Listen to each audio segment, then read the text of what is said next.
have changed completely. Uganda, next door, is growing a lot of their oils now. So there is no reason why we can't do it. But I also know that we have got to work with the extension farmers that Mheshimiwa Wanyonyi also referred to. We have got to have educated extension farmers to change some of the cultural norms that our people have against or for farming certain goods. For example, I know for a fact that AFA has produced a huge quantity of the coconut seedlings that they are trying to distribute. And therefore, there is an education and extension work that is required there to go and tell the people, we have got this, but it's not enough that you go to a farmer and tell them you have got coconut seedlings. How do you plant them? Where do you plant them? What sort of fertilizer do you use? Is it organic fertilizer? Is it, mineral fertilizer?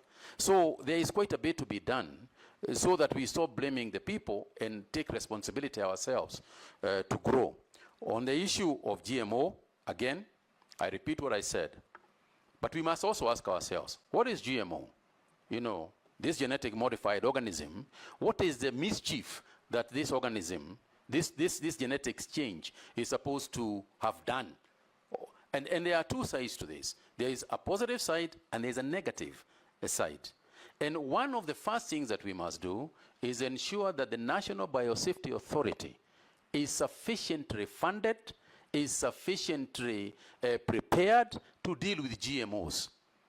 You cannot deal with GMOs in your country until you have got the institutional framework to make sure that the regulatory framework is there, to make sure that the rules and regulations to deal with those products and services are there, so that we are clear that if a GMO product comes, it will be to the benefit of our nation. And there are some benefits to some of the products. For example, if you look at the cotton growing areas, and you look at BT, and what has happened because of the absence of the worm, you can see that cotton is now increasing. We are now having more cotton.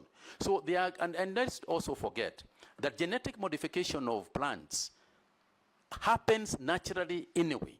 The maize that we are growing today is not the maize that we originally got from Mexico, centuries ago. It's a different one. Wheat is not the same. What is critical is for us to ensure that we are not used by people for testing their GMO products. If you have got a GMO product that you have designed yourself, use it in your own country. Let's get testimonials of what is happening with that GMO in that country. Then when you have failed or succeeded, let's talk about it then. Otherwise, it's GMOs that we have created for ourselves, using our own scientists, that we should be considering on a first line basis. Mr. Chairman, the National Biosafety Authority is currently very small, unstructured, and I would like to work with this House to ensure that we support it via budgetary allocations and so on, to make sure that that authority is sufficiently funded and properly run to help us with the GMO, because the GMO issue is going to become a big thing globally, and so we must be ready for it. I think I spoke about the fertilizers, but one of the things I didn't talk about is the process of getting it to the farmers.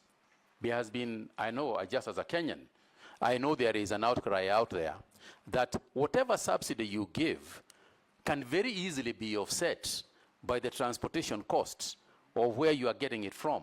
And therefore, what I intend to do is working with the county governments, ensure that we use the processes in county governments, we use the processes in with the cooperative movement, with the circles, to ensure that this can go as close to the people as possible. There would be no reason whatsoever why any farmer, for example, sitting in a county, should come to Nairobi to go and to come for fertilizer.